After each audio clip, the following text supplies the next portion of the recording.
Okay, mga paps, ito nga pala yung needle. Needle, mag-adjust tayo ng needle. No? Ito yung pinaka-piston ni carburetor. No? Slider, tawag nila slider. So, huwag na tayo dito. So, ang papakita ko sa inyo ay pag-adjust ng needle. Yan. Kung nakikita nyo po sa loob. So, yan.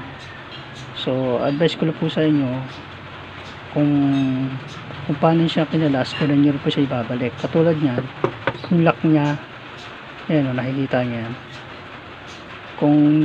Kung kinalas nyo siyang ganito, ayun, babalik nyo siyang ganyan. Ayun yung tamang pagbabalik. Pagkabit ng lock ng needle. No, so, gagamit lang tayo ng long nose. Galin natin yung lock sa loob. Yan mga paps ha. So makikita natin dito yung needle. Yan. So iano lang natin yun. Pagtanggal nito, ayan.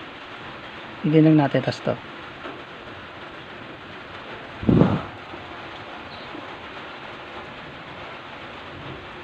Yan. Tapat lang natin. Yan. Mapapansin nyo, may 5 settings yung needle. O yan. 5 settings siya. So, ilalagay natin siya sa, kasi yung dati, yung original, na pag binili nyo si Passion, nakalagay dito sa number 4 or 5. Ang lakas sa gas nito. Pero maganda naman ang hata, kaya parang manginginom. So para mapanatag ang loob nyo, ang tamang pagsaset is sa number 3 po talaga. Hindi na nire-recommend ko. Hindi ko siya nire-recommend ilagay sa number 1 or 2. Kasi kakasisihin nyo kung nag-overheat yung motor nyo, no? So nasa sa inyo yan kung gusto niyo ilagay sa number 2. Ingat kayo paps ha, sa pagtanggal nito, no? Siguraduhin nyo bago kayo magkalas na sa maganda kayong area, kasi mahirap mawala tong lock na to, yung needle. Mahirap yan, napakaliit. Kaya pag nagkalas kayo nito, siguraduhin nyo i-secure nyo yung area bago kayo magkalas. Then ilalagay natin siya sa number 3. Ayun yung nire-recommend ko, no? Kasi sa number 3 is balance yun. Balance yun pag sa ang needle mo ay 5 settings. Inuulit ko, may mga needle na hanggang 1, 2, 3 lang ang 3 settings lang. So, kung ano yung pinakagitna, yung pipiliin nyo kasi yun yung optimal settings. Meron din namang mga needle na isa lang, 1 settings lang. Ibig sabihin, wala ka nang gagawin, kundi ano na yun, optimal setting na yun. Wala ka nang gagawin settings yun. Kasi sa kaso natin, sa case natin, kay Passion, is 5 settings yung needle. So, lalagay natin siya sa number 3. Yan, kung nakikita nyo mga Passion,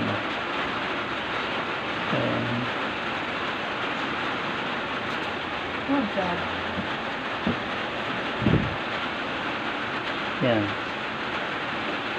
kung nakikita nyo siya mga Passion, nasa number 3 siya.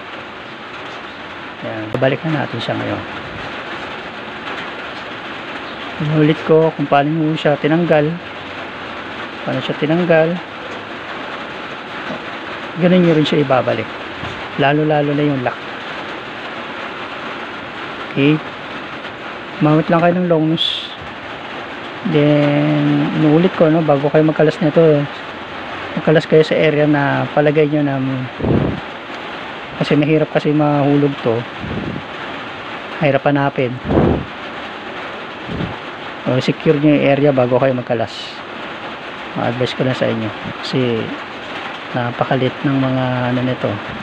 Pag nahulog to, sigurado maghahanap kayo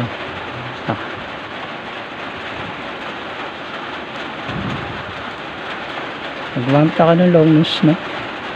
Kaya mga paps, no? Makita uli sa inyo. Ayan, ayan. Ayan yung siya ibabalik. I-straight nyo lang. Ayan. Mga kapaps, mga kapasyon, ang gagawin natin video tutorial ay paano magtono ng carburetor.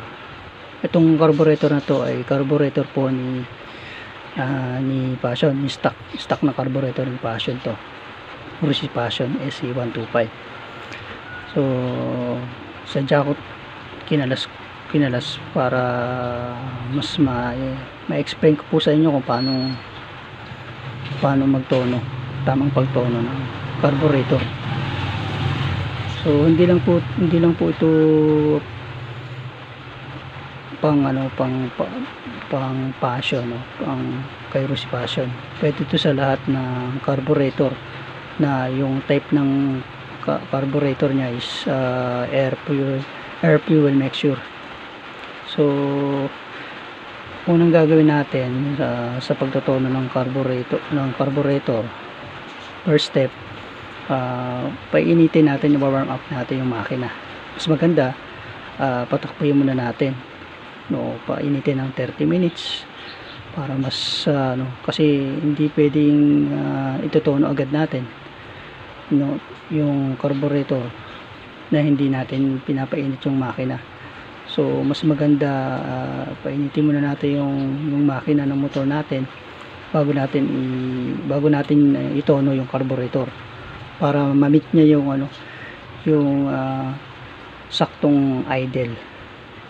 Kasi pag tinono natin to na hindi natin pinainit yung makina, kasi hindi natin mamimit yung maitatama yung to, hindi natin mamimit yung yung tamang pagtono ng carburetor natin. So mas maganda painitin muna natin yung makina natin, o mas maganda patakbuhin natin para mas the best yun, para please mamit niya yung tamang idle ng makina bago natin siya itotono. So about naman sa pagtotono ng carburetor, may tama pong pagpihit sa air fuel mixture to. Tama pong pagpihit dyan. Ito yung air fuel mixture, ito yung sa idle, no? So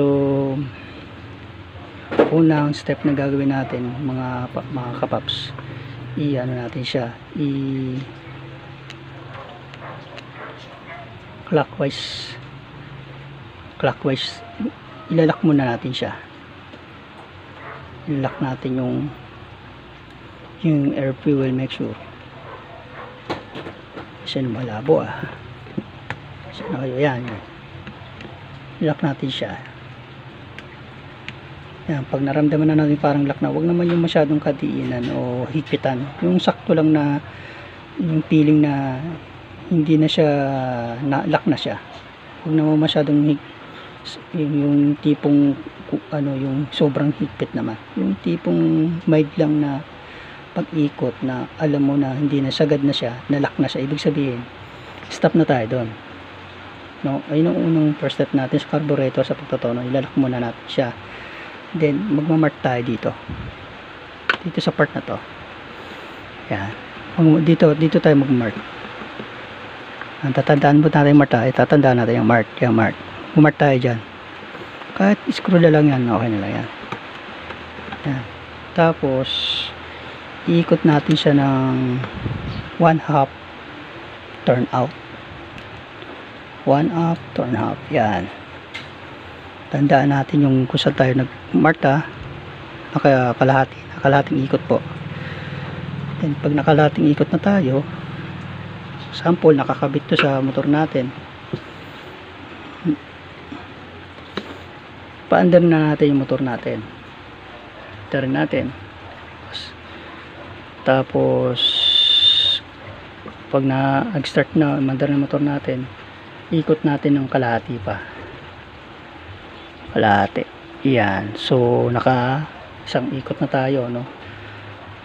Tapos pakaramdaman nyo kung tumataas yung idle or hindi. Pag hindi naman tumaas yung idle, ikot pa natin isa pang kalahati para pakiramdaman nyo kung tumataas yung idle nyo, yung makina, yung parang galit na galit, gumagano'n, parang gano'n yung ingay niya, parang galit na galit yung makina. Pag gano'n, stop na tayo, then ikot natin, turn back natin, babalik natin sa isang ikot ha, sorry ako isang ikot, then stop na tayo doon. Sabihin nun, namit na natin yung tamang idle ng tamang setting ng carburetor natin. And then dito naman, dito na tayo mag-a-adjust, mataas, no, dito tayo mag-a-adjust, titimply na natin. So wala naman tayong pang adjust or yung tools para malaman natin yung RPM. So tansya na lang tayo. Yun, tatansyahin natin, malalaman naman natin kung sa tamang idle yung natin. Tapos magbababa tayo ng idle kung mataas yun,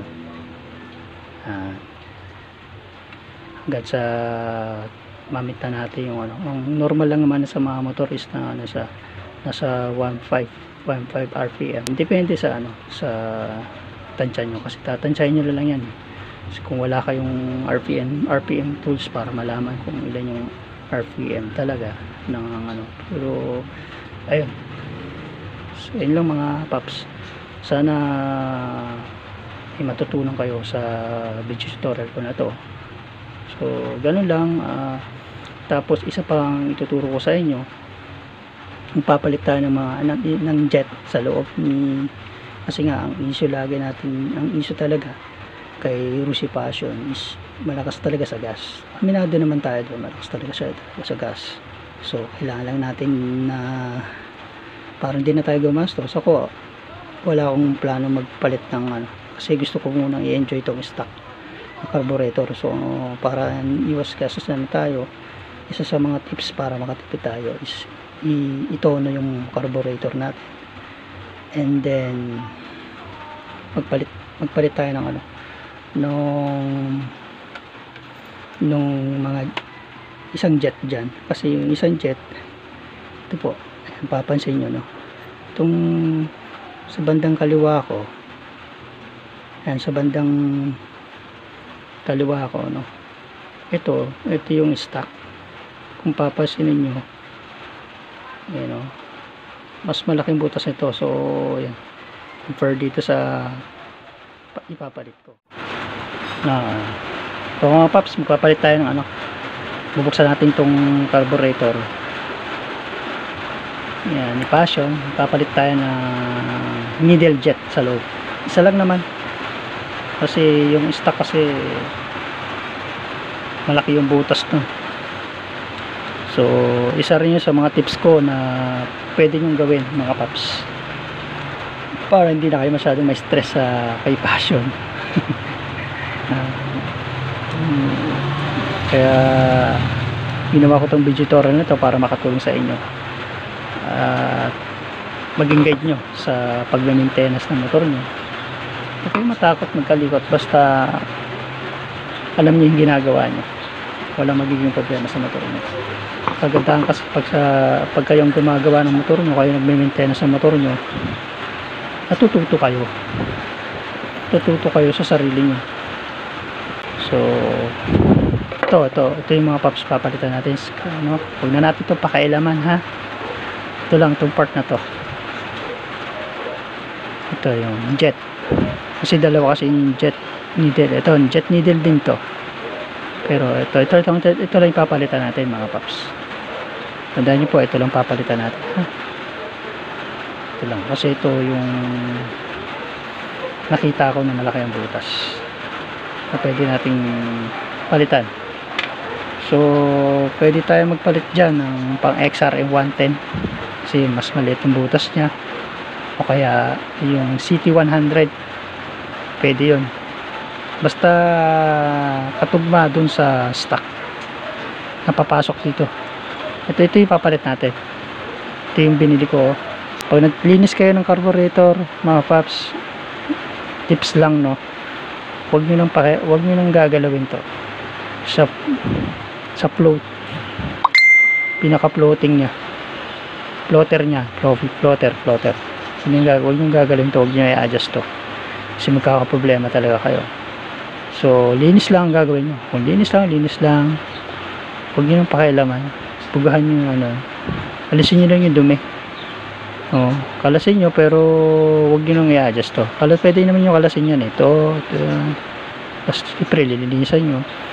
Then ako sa inyo, mas maganda bago nyo kalasin, picturean nyo muna, para in case na nalito kayo, meron kayong picture or guide na ganito pala to, dito pala pwesto nito. So yun the best way para maging safe yung pagkalas nyo. Picturean nyo muna bago nyo kalasin.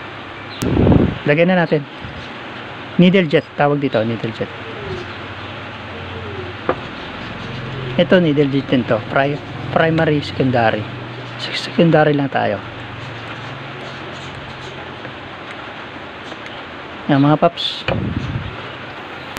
ready to sikipan lang natin, wag masyadong kahigpitan. Pag alam na nating tigil na tayo doon, no? Kasi minsan iba gigil sa paghigpit. Huwag naman gano'n, kasi pag sobrang higpit pwedeng maputol yan, problema tayo dyan. Yan mga kapaps. So pwede na natin ibalik. Bago nyo ibalik, siyempre so ganda, linisin nyo to, tapos lagyan nyo yung bagong silicone or gasket maker. Ito lang sa area na to, pwede nyo lagyan ng gasket maker yan. Ito sa gilid yan, para maiwasan din yung link.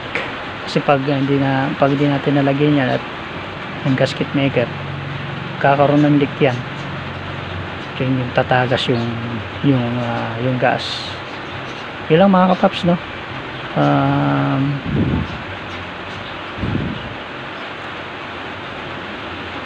Mga kapaps, no? Isa sa mga tip ko rin, kapag nagtotono kayo ng carburetor or nag-a-adjust kayo sa needle, isa sa mga tip na pwede nyong gawin ay spark plug reading tayo. Mag-spark plug reading kayo para ma-monitor nyo kung tama talaga yung sunog ng gas, sunog ng gas tsaka ng hangin, no? Kasi dito natin malalaman kung tama talaga yung pagtotono natin ng carburetor sa pamagitan ng spark plug reading. Katulad nito, papansin nyo maitim, di ba? So yan, sobra to sa sobra sa gas naman to. So itim, sobra sa gas to. Yan. So pag yung makikita mo yung parang puting-puti yung niya, walang masyadong itim, sobra yun sa hangin. Ayun yung delikado na dapat natin na ma-monitor, kasi pwedeng ayun yung case na nag-a-adjust tayo sa number 1 or number 2. So yun yung nakakatakot na mag-overheat yung motor natin. So ako sa inyo, mas recommended talaga sa number 3 tayo, and then i-adjust natin ng tama yung carburetor natin, then mag spark plug reading din tayo. Nasa inyo pa rin nyo kung pwede. Kung gusto nyo mag-adjust sa number 2, walang problema, basta siguraduhin nyo lang na nasa tamang pagtono yung carburetor nyo, at gagawin nyo yung spark plug reading kayo, kasi kailangan ang kulay nito, kulay brown or kulay kalawang, yung pinakadulo ng spark plug dulo, tsaka yung kulay puti sa gitna, kulay kalawang yan. Pag kulay kalawang, nakita nyo kulay kalawang yan, ibig sabihin maganda yung sunog ng spark plug nyo, nasa tama yung settings ng carburetor nyo. Pag ganun, huwag nyo nang galawin yung fuel mixture nyo, i-fix nyo na yun. Huwag nyo nang galawin. Kahit naglilinis kayo ng carburetor, huwag nyo nang galawin, kasi nasa tamang tono na yun So kapag na-meet nyo na yun, na-meet nyo na yung ganun sunog ng spark plug, wag yun hanggat maaari wag nyo nang galawin yung fuel mixture nyo. Fix nyo na yun kasi mahirap pag ginalaw mo yun, magpapanibagong tono na naman kayo, magkakaroon na naman kayo ng spark plug reading. Napaka-hassle naman yun. Kaya ako sa inyo, kung na-meet nyo na yung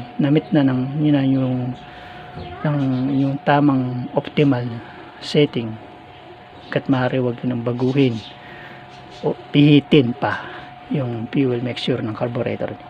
Yun lang yung mga tips ko, mga paps. Maraming salamat sa panonood sa aking video tutorial. Maraming salamat. Sana may natutunan kayo sa video tutorial na ginawa ko. God bless you sa inyo lahat.